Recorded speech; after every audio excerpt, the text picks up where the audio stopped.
Welcome to the 9642 podcast. This is your host, Mr. NumberNine. And this is The Fool. This is where me and the Fool give our unqualified and unrequested ramblings on the various issues in the world of sport. Or something like that.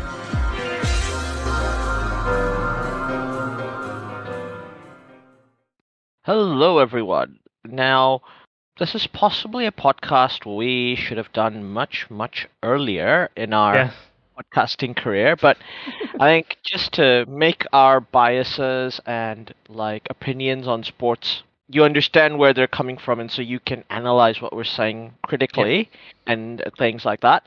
We should probably talk to you about how we think about various sports, where it places in the cosmology in our heads of what sports does and what's important and how it goes.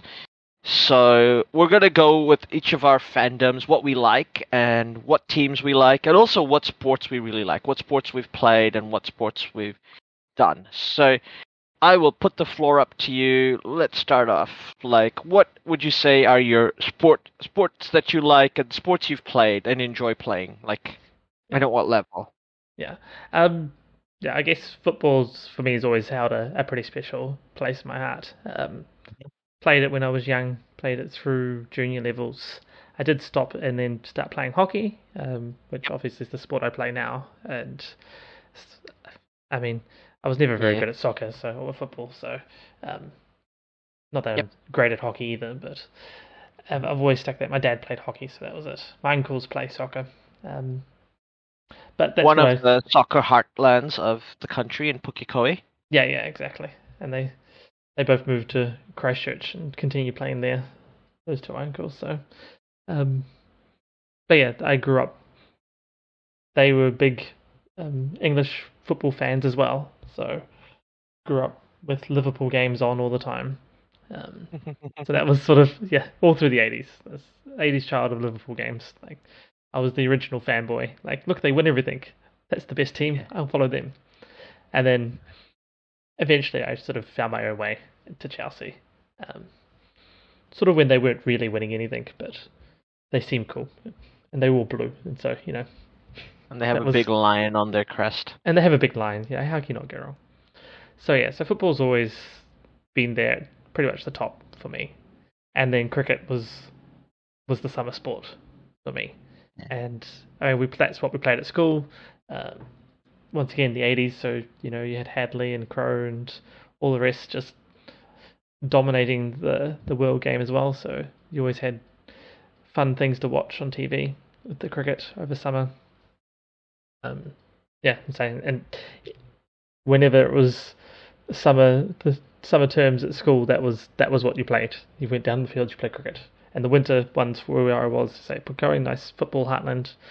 It was also a rugby heartland, but we were a football school, and we just went and played football all day during the winter. So in terms of teams, Chelsea, the All Whites, have always liked following them. New Zealand cricket, the Black Caps.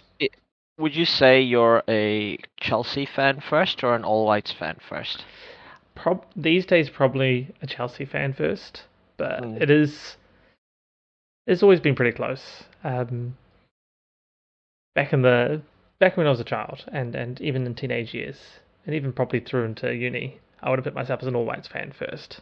But this time, and I know since then the All Whites actually have become good, so following them is a lot easier. But I don't know, being at uni and around you guys and everything, I think I picked up more English football then, and it became a bigger part of what I was doing, as opposed to being the thing that my uncles liked and I sort of liked and I sort of followed, but didn't really think. It wasn't like I was. It was football's played. At that stage there wasn't online demand or anything, so it was early hours of the morning. You didn't really get it, and so it was sort of the Sunday roundups. That's what you got. But the football, I went and saw All Whites games when I was young as well, so which was always fun. I actually got to go to a All Whites England game back in 1990, 91. Like that. England came here with a reasonably full size strength team, so I got to go there. That was always fun.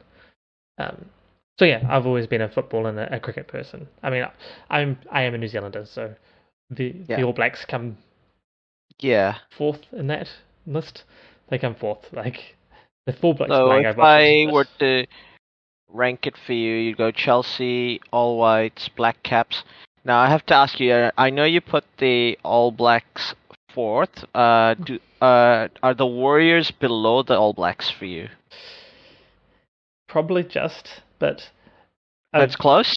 it's close. And the other one's close is the two New Zealand hockey teams, so men and women's hockey teams. Especially if it's I should watch them more because they actually have proper champion, like the Test Championship for cricket. They've got a World Hockey Championship thing going on where it's outside the World Cup. They have another ongoing league, the World Hockey League or something. I forget what they call it.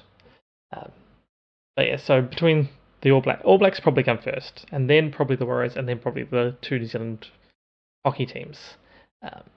But the four of those are actually pretty close. I say three because whilst it's two teams for the New Zealand and women's hockey teams, they're both called the Black Sticks, and I both pretty much just follow them both, so it doesn't really matter. Just twins, like almost twin sides of the coin there, and they play similar times, and it's not really split up, so it's not that bad.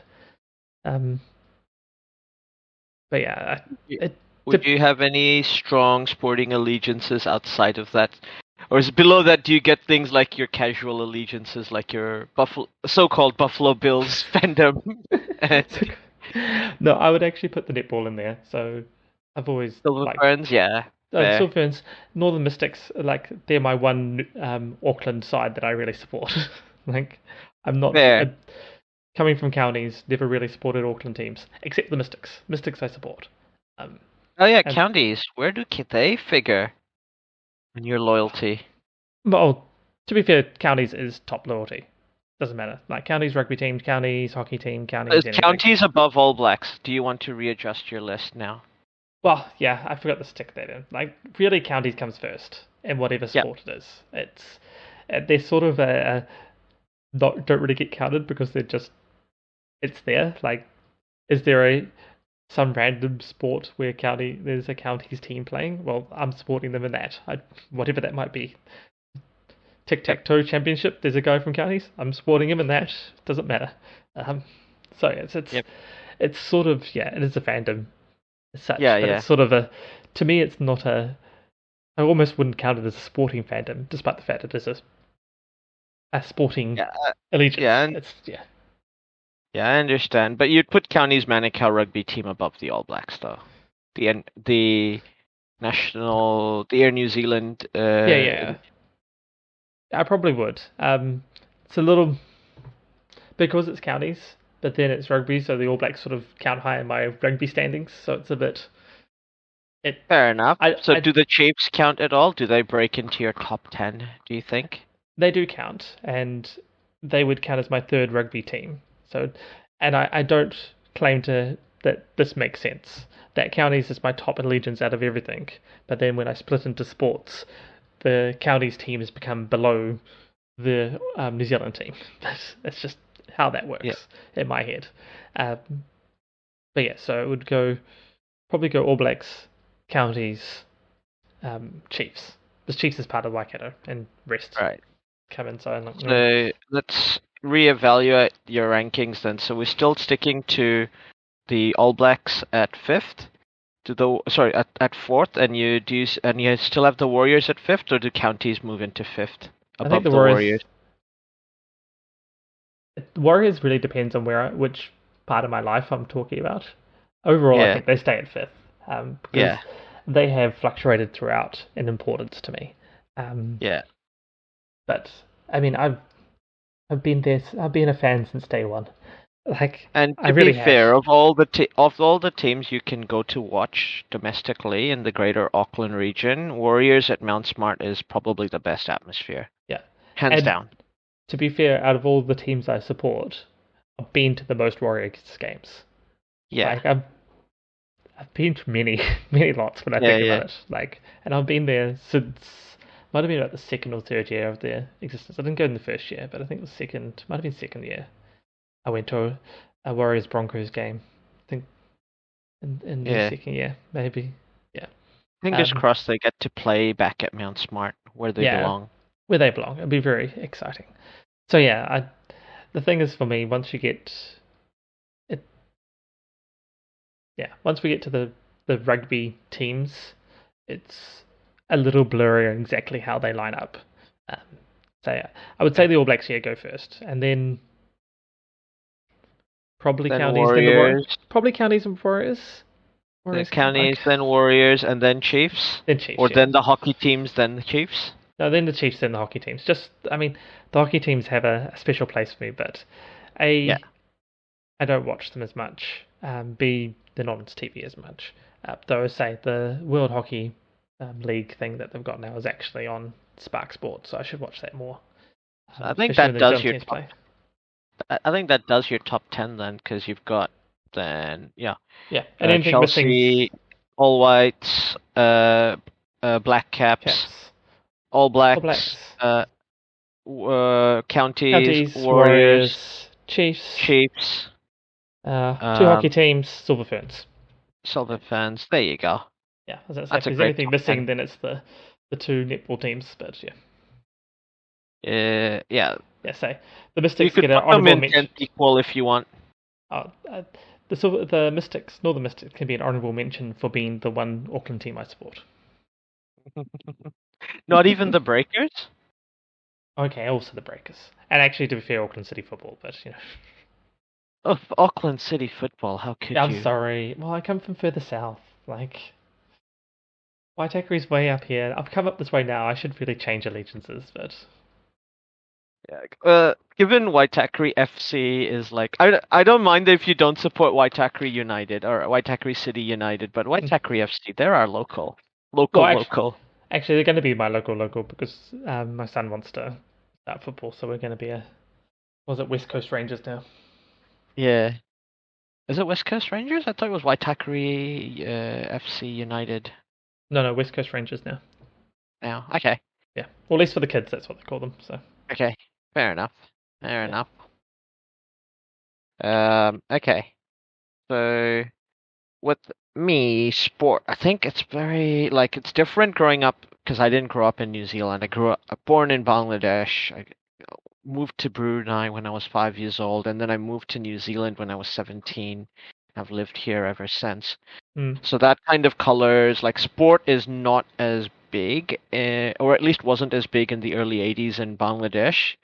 At least I don't remember it being as big, if that makes sense. I'm sure I'm sure if I think hard, my dad would be watching football games and cricket games on TV when it was on. But you gotta remember, before satellite TV was widely available. Bangladesh had only been an independent country for 8 years. They were building a lot of infrastructure, and things like getting live games for things other than the World Cup was probably very rare. And the Football World Cup, that is. So probably the two sporting events that I most remember from my youth are the Olympics and the Football World Cup, which, no surprise, given the that situation. And then when I moved to Brunei, started playing in school, I started getting into playing more and more sport. Like you, the earliest sport I played is football. It's and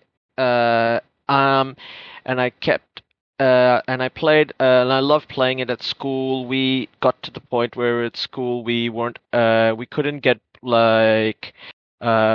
footballs, so we used to play with plastic water bottles and things like that, because we played the equivalent of on concrete. Right. Yeah. It was like playing futsal or indoor football. Yeah. And then eventually, I remember that I first played. I went to a primary school that had a football field when I was 12 years old, and we played football every lunch because play football every lunch. Yeah. And that was the last year of primary school. Then when I went to high school, they all had football pitches and things like that. And I didn't really get into cricket or even really know that it was a sport.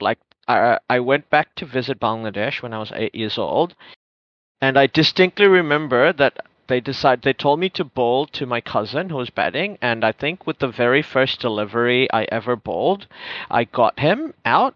Nice. And I responded by going, "Strike one. I just have to get you out 2 more times." And everybody was just like, "No, that's not how this works." Nice. But I realized I like getting people out, and that's why I Yeah. keep playing cricket. That's what motivates me to play cricket. Um, so it was on and off in my life. Like I didn't really like. I played it when I was in Bangladesh. Bangladeshi winters and spring, and when I went back to it was around November, December, all the way to February. This was a long trip that we had, and so during that long trip I played a lot of cricket that time. And and when I went back to Brunei, nobody else played cricket, so I kind of forgot about it, and went back to watching football. In the meantime, we used to have like a weekly roundup football show every Sunday. And we basically had 1 hour of just the Premiership football stuff, and then an hour of just basic sports updates, something like the equivalent of Wide World of Sports or something like that. It just had every single sports thing, and it showed you. So that's why I was familiar with the rules of games like Spaceball, for example. Yeah. And so that's when my dad was a hardcore Liverpool fan. Like football was and still is the biggest sport in Bangladesh, I like to think. Despite cricket being popular there, he was just like, "This is the team. They win everything. You have to support them." And basically, the team they were playing up against was Manchester United, and he's like, "These guys are losers. They suck." And I was like, "Okay, I'm gonna support them," because my dad. Take that, Dad. So back in the day, as like a 6 or 7 year old, like before Alex Ferguson became the manager of the team. Yeah. I became a Manchester United fan and followed their thing. And I thought Manchester United were pretty good. I distinctly remember 1985. I think the FA Cup final was the one where Manchester United won. And I think that might have been when I first got into this is a team, blah, blah, blah.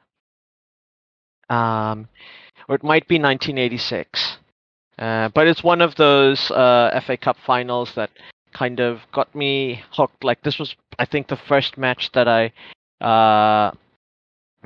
watched full 90 minutes as a kid. Yeah. Everton versus United. I just looked it up. So that was the game, and then like the season after, that was the team that intrigued me the most, and I ended up becoming their fan. Well, so they're always been the team I've loved the most. But it took a while for me to really get into football as a fan thing. Like I watched it once a week, and sometimes I didn't watch it. It wasn't something like I felt like I had to watch. As an 8-year-old, sometimes I'd be like, it's afternoon, let's take a nap or go out and play and do other things that kids do. Sometimes just playing football was better than watching it. Or playing cricket. Not at 12 in the afternoon in an equatorial climate. Yeah. 12 in the afternoon in New Zealand, it was a much better time to play it. Yeah. But there's you have to wait till the evening before you played sport. Yeah. Like we did it at school because, it's school. You play when you get recess, like you don't have a choice. Yeah. But that's different. Or like you play at home time waiting for your parents to come pick you up, but that's different. Yeah. So we played football, and then I vaguely remember following the '86 World Cup. I didn't really. Same. I really got into it in the 1988 European Championships because there was a team that played in orange, and I was mesmerized by them.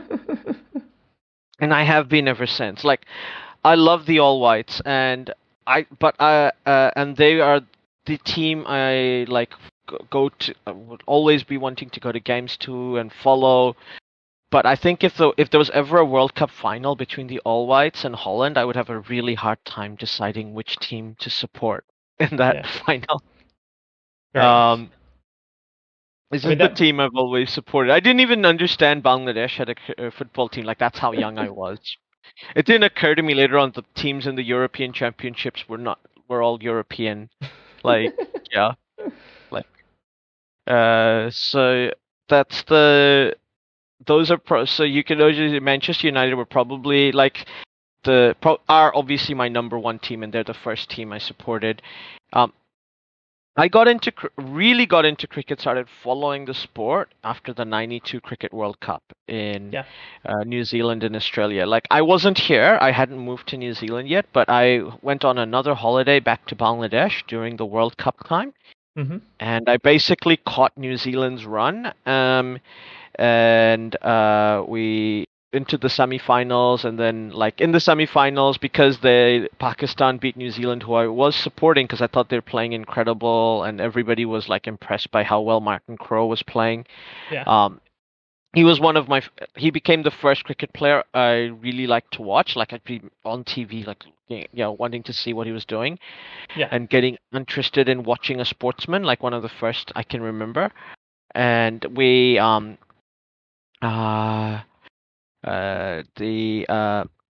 then when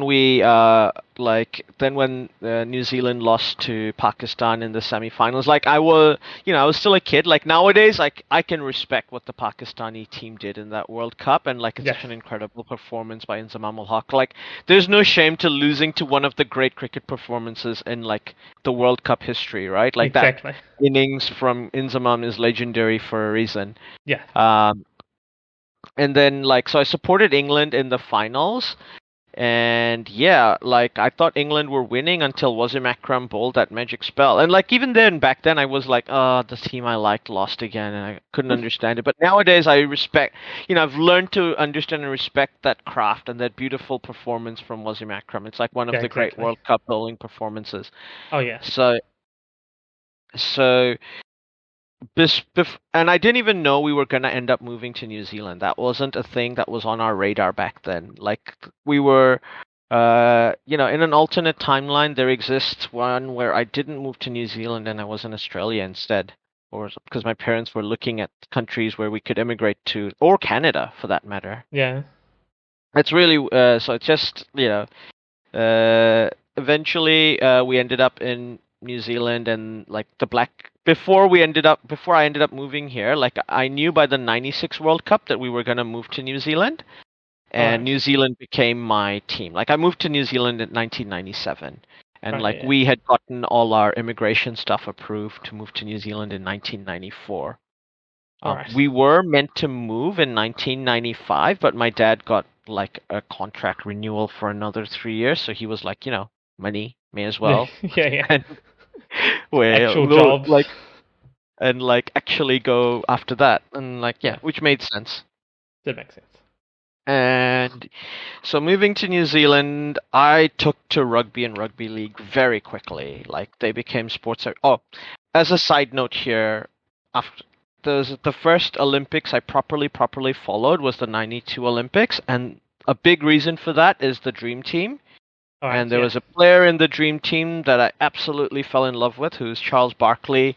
And then I asked, people, I did a bit of research and asked around which team does he play for, and like, he just moved to this team called the Phoenix Suns, and that was another love affair that started like from really interesting circumstances, and I'm still a fan. And while I was a bandwagon fan, I joined a team that what was basically a created super team back in the day. Not really, because they had Charles Barkley and a bunch of good role players in that team.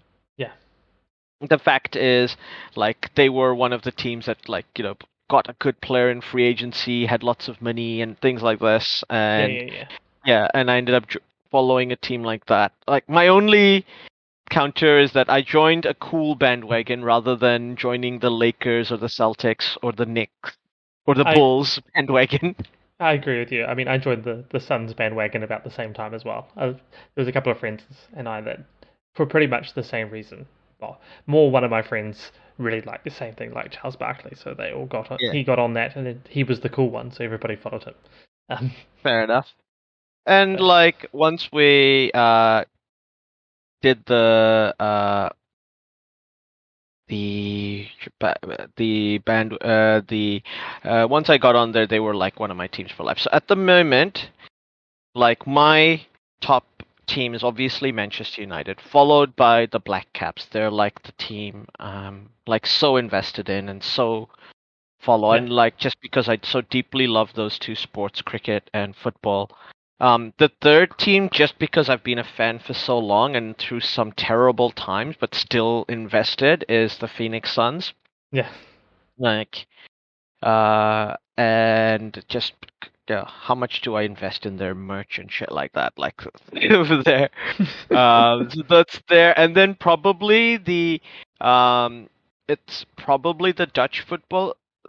Actually, no, it's the Bangladeshi cricket team at fourth, Yeah. then the Dutch football team at fifth, and Right. then it's the All Whites. But it's very close between the All Whites and the Dutch football team, if that makes sense. Yeah. Yeah. No, The I understand. so it's their fifth, sixth, and then you've got the Phoenix Suns at seventh in there, but it's really close. Like these are like if you had like the NBA finals going on and you had New Zealand, the All Whites are playing in a knockout game in the World Cup, I would be very hard pressed to pick which game I'd be watching if the Suns are in the NBA finals and things like that. By the way, if Yeah. my tone is that I do think the Suns are going to make the NBA finals again, just for those of you listening in. The back-to-back finals. So that's the Suns, and so they're the seventh team, and then it's probably the Warriors at eighth, Mm-hmm. and I am one of those people. I'm Auckland first, Auckland ninth, then the All Blacks at 10th, and then the Blues at the 11th spot. Yeah. Like that would be the order I go in. Like Auckland, then the All Blacks, then. But of course, the Warriors first for me because I'm a league man first.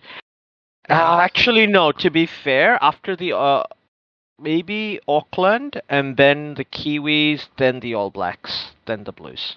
Okay. Yeah, I didn't Like put the Kiwis in there either, so.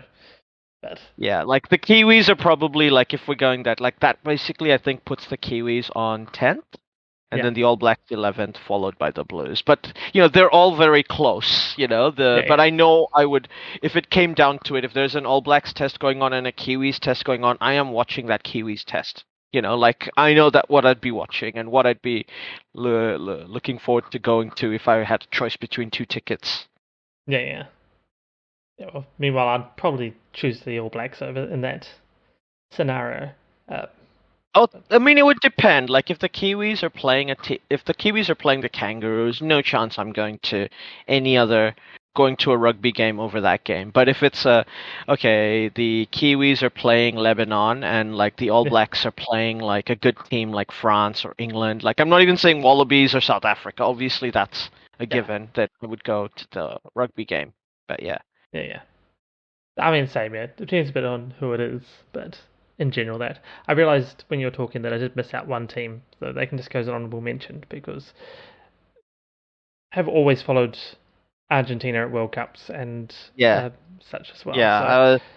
I had noticed you didn't mention them, but I figured like my Holland would jog up your memory. I do have to give a shout out. Like I do really like the Silver Ferns, and I do watch them a lot, and I do like the New Zealand Breakers, and I do watch them a lot. So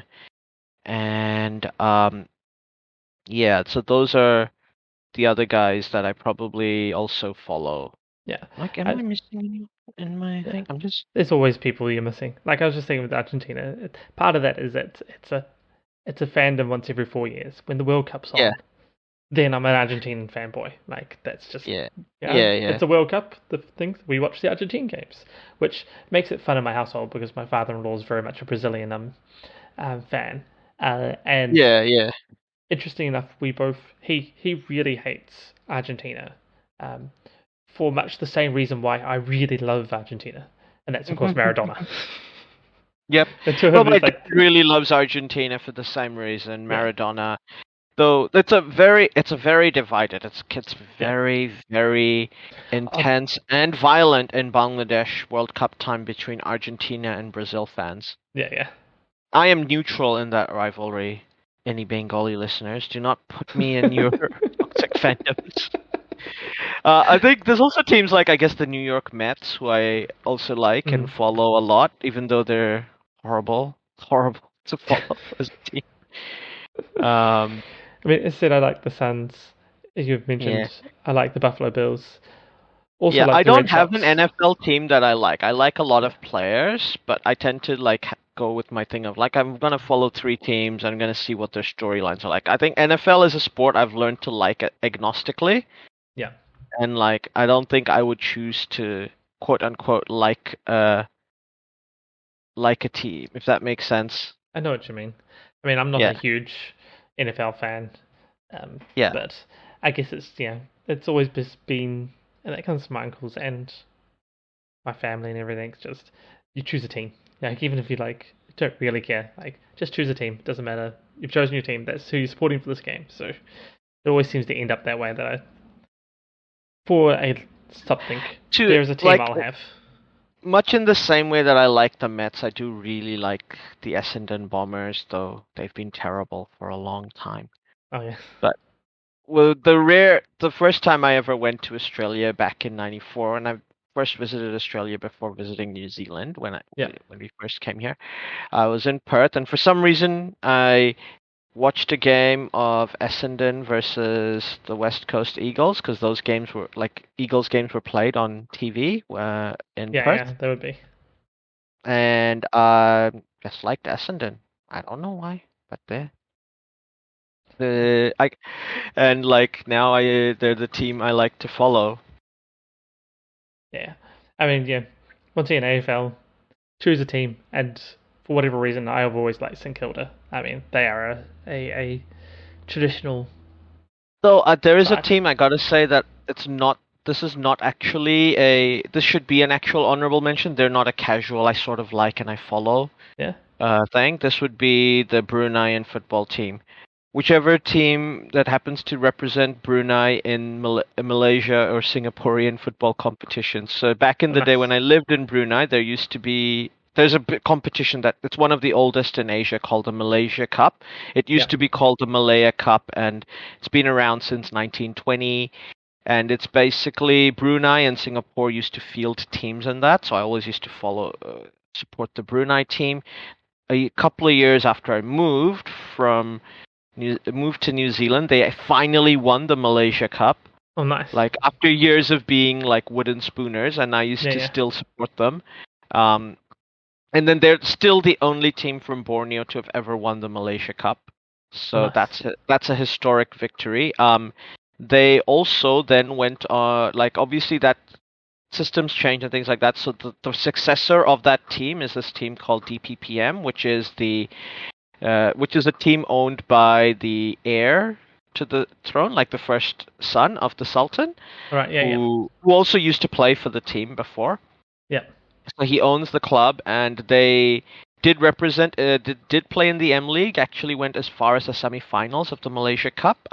Then they made some weird rules about you need to have at least 11. You have to have at least like 8 Malaysian players on field at the time, and they applied those rules even to Brunei, the Bruneian team, which was going to have Bruneian players, which basically they wanted to get rid of the team without telling them we've gotten rid of the team.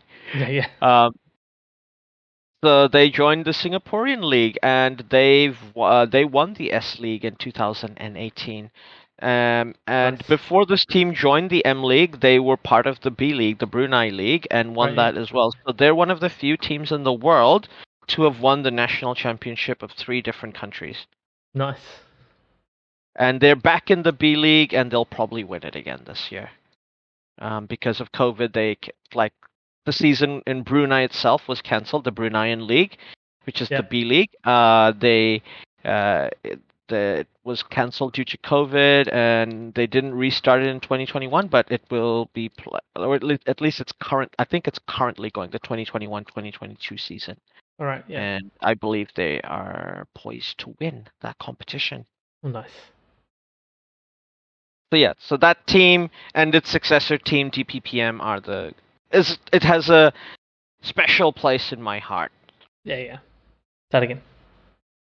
So it's interesting how these things, like we all have a different journey to how we got into these fandoms. Like at the moment, I mean, Yeah. I'm guessing for you, the biggest fandom, like the one that takes up the most amount of your headspace with the least amount of rent is football. Yeah, easily. Yeah, and then followed by cricket. Yes, then followed by cricket. Yeah. Um, especially at the moment, like I guess these days there's less of that distinction, but it was always it's summer, cricket is the thing that's in my head. It's winter, it's football. Yeah. But these days things merge across a little bit more, especially since following more the EPL, so their season is our summer. So, Yeah. but the cricket is much more tour. There's more touring going on now because they're almost constant touring. So you have games through our winter, which is in the northern hemisphere. Yeah. And I think for me, at the moment with Headspace, obviously football is number one, always number one. Actually, it's very close to cricket is very, very close. The amount of thought I give to cricket and like the amount of analytical thought I give to cricket, I don't give to football. The amount of history reading and research I do on cricket and think about in terms of techniques and, plans and Yeah. strategies, I don't do that for football. And that just might be because cricket's a more analytical sport with numbers. But that's not necessarily Yeah. true because I mentioned my model of space and probability that football does. It's a more complex game in many ways Yeah. because it's a real-time strategy game. Just because it looks Yeah. simpler doesn't mean it is. And like I think you and I are of the opinion that a real-time strategy game is always harder to play than a turn-based strategy game. Of course, yes. I mean, I can actually be good at a turn-based strategy game. Yeah. But I always I like football in that same way of, I guess I almost put more analytical headspace into football, but it comes from watching football matches Yeah. and comparing it to the hockey matches I'm playing and the analysis that my hockey team is doing on our own performances and our practices and what we're Yeah. trying to do and being like, what am I watching? Because I'm mostly watching professional football players, but there's a lot of concepts that work and a lot of the Yeah. same types of strategies work. So it's like, well, how are they doing it? How does that have to be adapted into hockey? And Yeah. how can we as a very social amateur club or team do some of that stuff as well? Like, Yeah. what is actually going to work for us? And how can I use that in my own game to be a better team player and a better hockey player? Yeah. And I think that, yeah, the fact that you still play hockey must play a huge role in your how much Mm. it affects the. Though I have to say, even though I didn't mention these sports because they're single sports, and we were talking specifically about fans of teams. Big shout out to a bunch of tennis players like Boris Becker, Roger Oh yeah, Federer. I mean, don't get me wrong, I love Rafa Nadal as a player, and I love Djokovic as a player. Okay, I'm not talking about them personally. yeah. Michael Schumacher and Steffi Graf, Serena Williams, bunch of really great athletes. Tiger Woods, Yes. Kelly Slater. But there's a long period of time when I would very actively watch tennis, especially because I would very strongly, I would be really following the Grand Slams and seeing what's happening in them. It's it's cooled a bit, but I still like it. Still like tennis a lot, and I like watching it. But I don't do anywhere near the amount of analysis or thought. Like it doesn't live in my head as rent free as it used to. Yeah, I know Like what you mean. And yeah, tennis is always I like tennis as well, but it doesn't take up anywhere near the headspace. like If there there's a would be Grand Slam on, sure, there yeah, may be some thought going into it, but Yeah, I used to be one of those guys who would have the equivalent of these long-ass debates about who's the greatest ever. What about their aspect of their play? What would happen, if you had a modern Rod Lever played in the modern day with modern techniques and stuff? Would he be better than Pete back in the day? We were compared to people like Pete Sampras, and I would always insist Boris Becker was better than any of them in his peak. But we all said dumb shit when we were younger. Okay, like let's not dwell on those things. But yeah, the tennis used to take up a huge amount of my headspace, but it does not do anywhere near as much as that anymore. That being said, I still really enjoy like football. I think it's interesting for me that once we started doing the podcast is when I learned to enjoy football for football. I think at this point, while I'm still a really big mention for until we started doing the podcast, I was probably a Manchester United fan first, football fan second.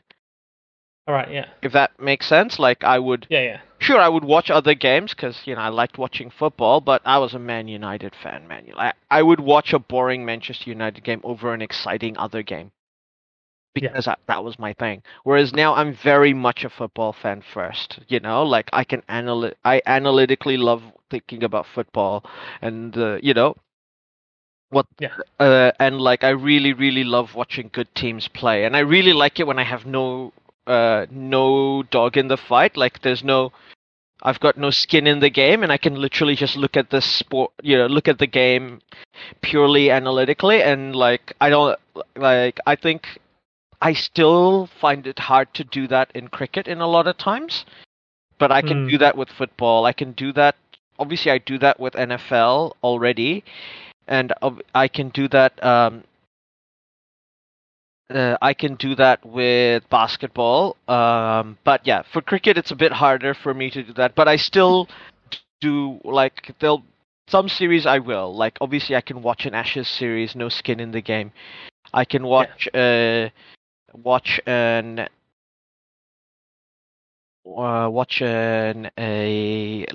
Australia India series without the skin in the game and really enjoy it. And like sure, if there is a great test series going on back and forth, I'll love watching that, but I won't be as intently watching that. Like I could really only watch 5 days every ball and all the balls of a test match of like in those series, like any New Zealand game, and then like okay, maybe Australia, England in the Ashes, and India, Australia in the Gavaskar Border Trophy. Other series, I'm just like, okay, it has to be a really good game, or there must be something on. Like, I'm sure I'll watch a World Test Championship if that happens, or if there's a game that's pivotal to New Zealand qualifying, but it's very hard for me to watch it analytically. I'm more than happy to like let people do the numbers and see what they have to say and be like, oh yeah, so this is interesting, so this is what's happening. And I understand what you mean. I mean, I find with cricket that I could watch a game, and like obviously if there's a New Zealand game, I will clarify that is only Test cricket. I think I could watch a lot of T20s and one-day games. I do say that ODIs are my favorite format, and I would watch lots. I can happily watch ODI games and Test games. Easy. And not have a skin in the game and just enjoy watching the games. Well, the 2015 World Cup, that was really exciting with lots of fun games, and you didn't have to have a skin in the game, though a lot of them you sort of did because it was impacting on New Zealand's journey as well. I mean, New Zealand already qualified for the knockout so quickly that like by the time I had to watch New Zealand play Bangladesh in their last group game, like both Bangladesh and New Zealand had qualified for the next round. Like neither of them had, I could literally just watch that game and enjoy it. And like it was like one of the most enjoyable games for me because it's like, New Zealand played really well. Mahamadullah scored a century. Bangladesh bats first, does really well. Mahamadullah scores a century, and like Martin Guptill plays one of his best World Cup knocks and gets a century to get New Zealand over the line. That's amazing. I was gonna say with test matches, I can watch other ones and I can watch whole days of it if I want to. It more comes down to prioritization of time. And that, obviously my life these days has got a lot more things going on, so I Yeah. I mean, even if Can't really. like if I were to go on holiday, for example, and I am going on holiday to Bangladesh, if there's a cricket match going on and people will watch because we love watching, they love watching cricket, and like if there's a game, there's a one day series going on, we will watch it. There's a test series going on. If it's Australia versus Zimbabwe, I won't watch that. I won't watch England versus the West Indies. Usually, like back in the day when they had Brian Lara, sure, I'll watch that. But I'm watching Brian Lara. I'm not watching. I'm not watching the test match as per se. But if there's that's a fair point. If there's a random T20 or an ODI game going on, I'll happily watch that. Like it's on my holiday time. Like basically means I have all the time in the world to watch this. Yeah. If I had all the time, yeah, sure, I'd have cricket matches on, and it could be Australia Zimbabwe for like if that was the cricket match that was on, and that's there wasn't football to be watching. Yeah. Football generally comes about. Then I would have a cricket match on, and I would watch it. To be fair, we can watch a football match while watching a test match very easily. Yeah. I was going to say, I'd be watching the test match in the vein of all great test match watching, which is generally whilst doing something else. Yeah. But having it there, and sure, if there's dull bits, you're more concentrating on whatever else you're doing. If there's the exciting bit, or this is, the great battle between bat and ball happening, and there's clearly a plan going on, and things are getting a bit tense, you concentrate a bit more on the cricket. But I have to that's what I always like about test match. I do have to say that I do get very, very invested in basketball as we get closer to the playoffs, especially if the Suns are doing well. But at the moment, because I'm so enjoying watching games where I have very little skin in the game, and with NFL, as we get closer to the playoffs, I do tend to become more, I have to watch these games. This match is going to be incredible, and get into watching them. Like there was. Like when I went on holiday to Bangladesh the last time I went, which was around 2019, Lamar Jackson was so unmissable. I was getting up at 3 in the morning and watching Baltimore Ravens games till like 6 in the morning, and then going back to sleep, like while on holiday. And then this wasn't like a holiday thing where I could just chill and sleep all day. I could chill and sleep a little bit, but I had to be out, because just as a insight into Bangladesh, the traffic in Dhaka is so bad. Like the equivalent of traveling from here to maybe Lincoln Road, like the end of Lincoln Road. So 15 k's or so. Yeah, like if we went not on the motorway, All right, If we went, so that should take, even with the height of traffic, will take half an hour, right? Give or take. Maybe 45 minutes, but it'll take about 2 hours to do in Dhaka. Well, yeah. So, if I have people to meet, I have people to go see, that's the sort of thing, I have to be, up and ready and have to get ready to go see them, and, that's the sort of travel time takes up a huge amount of your time sink. There's proper logistics problems to be overcome. Right? Yeah. So despite all that, I was still but that's like a rare thing where this athlete just catches your imagination and you just have to go and watch them play, because every minute they're playing, it's must see TV. And there's a reason why he was only the second player ever to get an undisputed MVP. So but I do that for football as well. But it would almost have to be to do that sort of thing in a holiday. I would probably have to wait for it to be something like, because it's United playing Liverpool or United's playing City, or there's going to be a particularly really good game like City versus Liverpool for the thing, and it's it's going to be a clash, which will also be playing while I'm there. So. Foreshadowing. Foreshadowing. But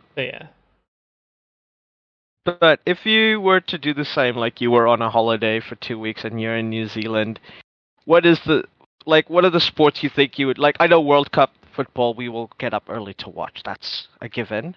And to an extent, World Cup cricket if it's a New Zealand game and it's important. But what would be the maybe obviously All Blacks in a World Cup final? Those are given. situations. Yeah. Those happen once every 4 years. They're given. But like, what are the things you think you'd watch? So if we're talking about getting up for, like I guess, assuming it's logistically possible with work and family commitments. Yeah, in which case it's pretty much Chelsea games works for that. Ideally, if I could watch it, if there was some sort of all whites game happening, then but that's a little bit because they don't play that often. I haven't gone to look actually. Now that you say that, it reminds me I should have gone to see where I could watch the all whites World Cup qualifying, but I assume that's on Sky Sports. So that's a little harder to. Yeah, you'll have to find the logistics for me. Like, I'll probably be able to watch it on some sort of satellite TV when I'm in Bangladesh, but you're probably going to have to find a pub to go to. There are football pubs that specialize in just football. Football here. Oh, yeah, no. And they've existed longer than rugby pubs in New Zealand. Oh, yeah. Yes. Like, the Immigrant back in the day was like where all football fans would congregate in New Zealand. Yeah. Like, it was one of the best sports pubs by a long shot. And then like the London Underground would play the games, but only the big games, and at the time, at the right times. But because they're in downtown, they still had people who were there not just for sports watching. Yeah. Versus like the Immigrant was a proper sports bar. Yeah.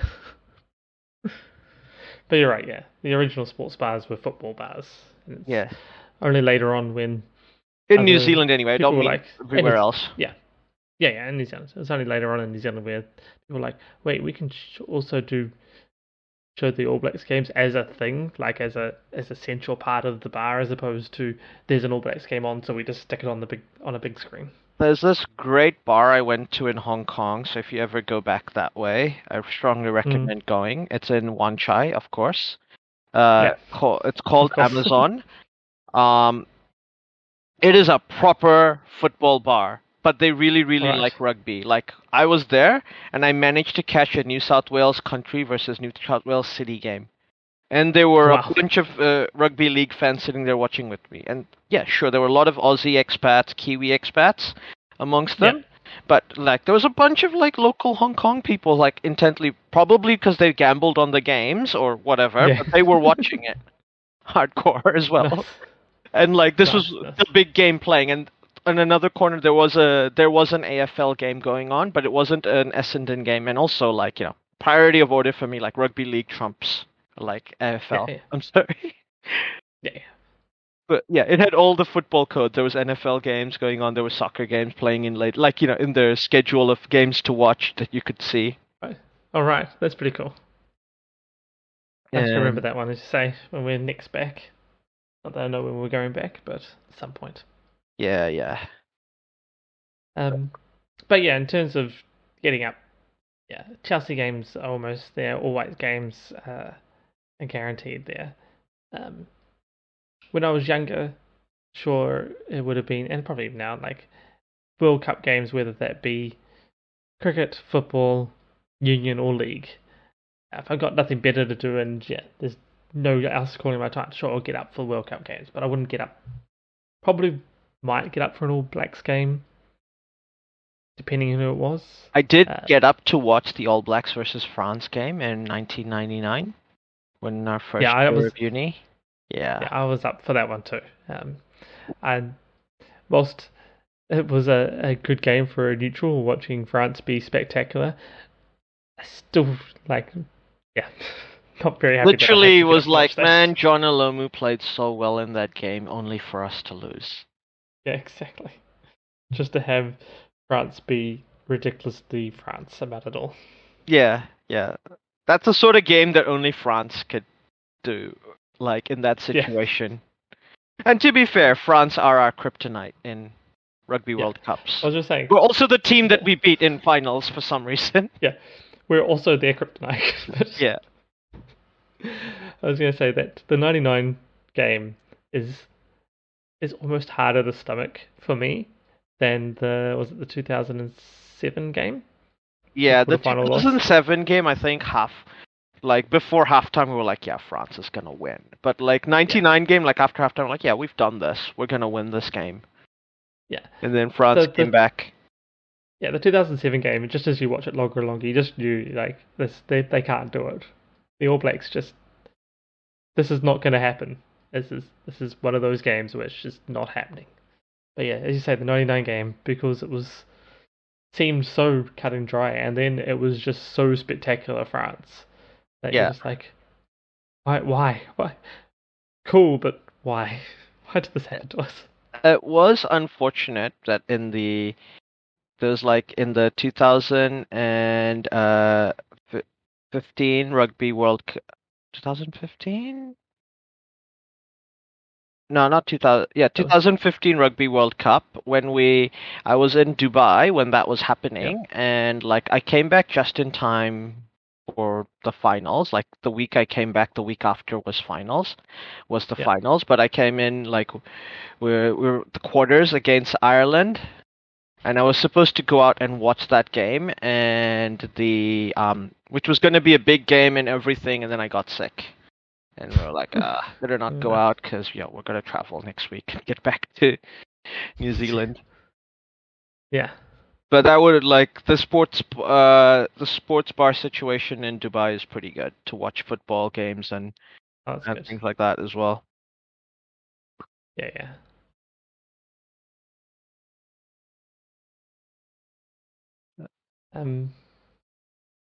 So yeah, but I mean, other than those, say a World Cup or a Chelsea game or an Always game, I'm pretty much probably not getting up. A Black Caps game, maybe, depending on who it was. But only normally not because, or maybe if I had absolutely nothing else to do. Just cricket it takes a lot more hours. There's more the issue, so I like my sleep. Yeah. I mean, as much as sometimes we'd like to, I just tend to go, okay, I'll watch the second half, maybe. Like, T20 is different. Like, I did get up to watch the finals and watch the semi-finals of the T20 World Cup this year.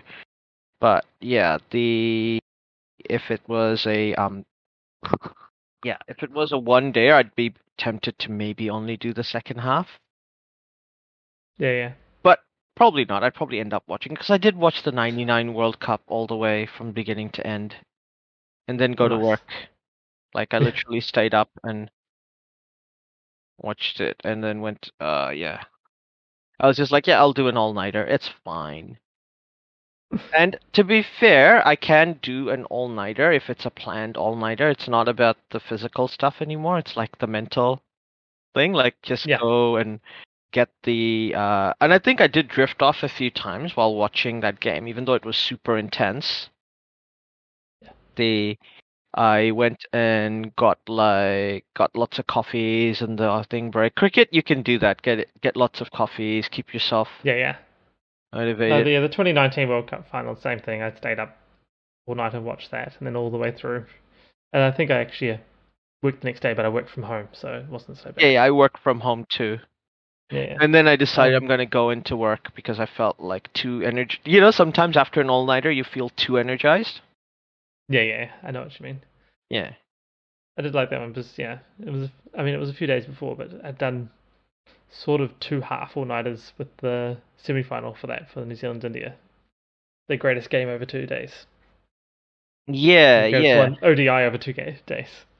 Yeah, I did that too, sort of.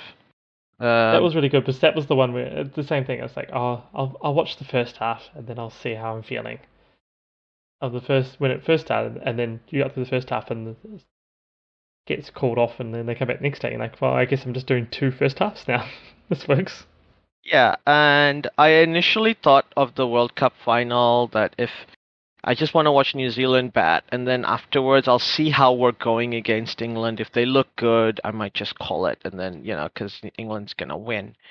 And then I think we just kept getting wickets every now and then. There were partnerships, but we just kept getting wickets and kept bowling economically. So I was just like, okay, eventually England's going to break out of their shell. We can't just keep them down.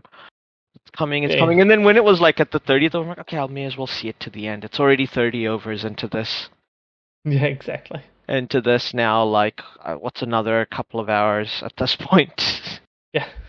I think for the final, I had sort of mentally gone, I'm going to watch the whole game.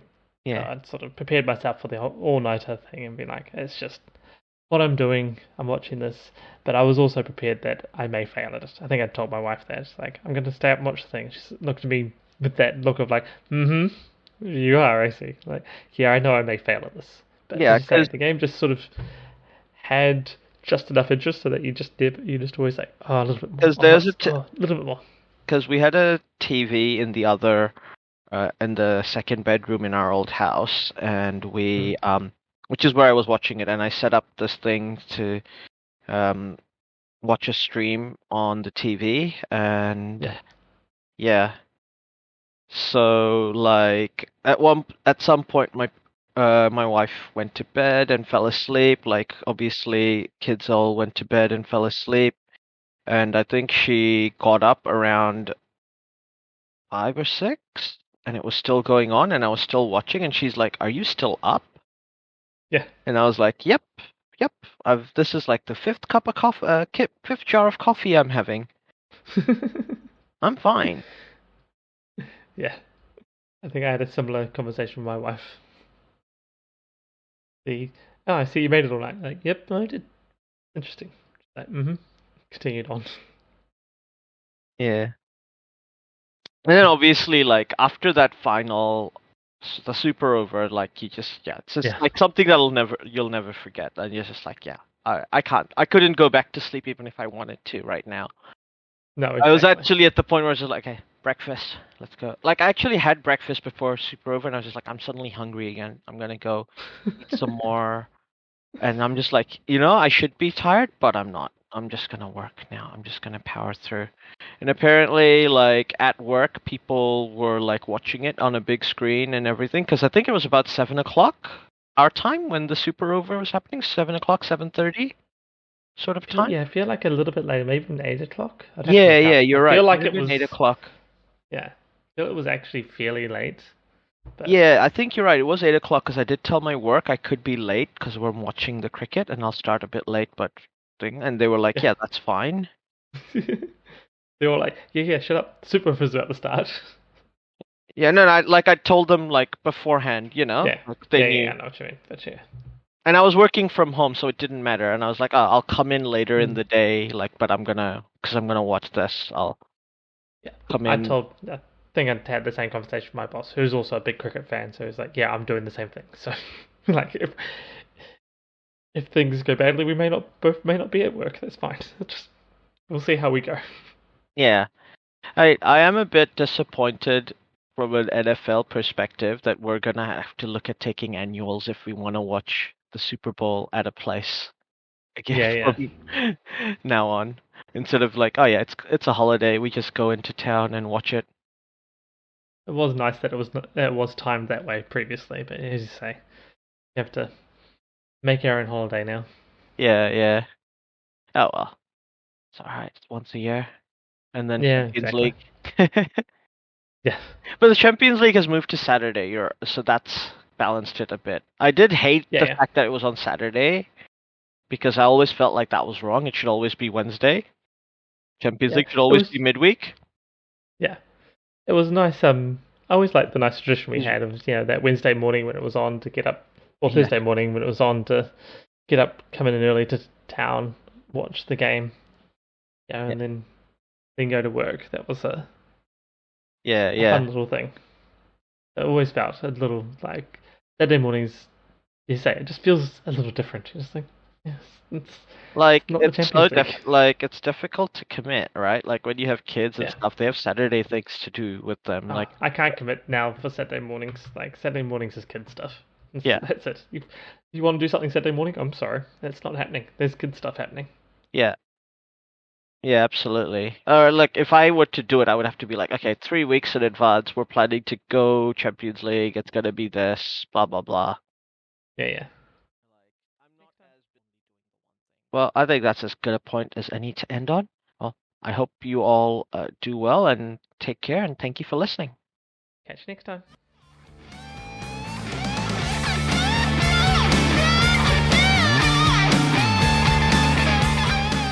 Well, that is the end. Thanks for listening all the way through. If you liked what you heard, for even more, find Pixel to Discord and a Buy Me a Coffee. Pretty sure it's Buy Me a Beer. Oh yeah, buy me a beer on buymeacoffee.com.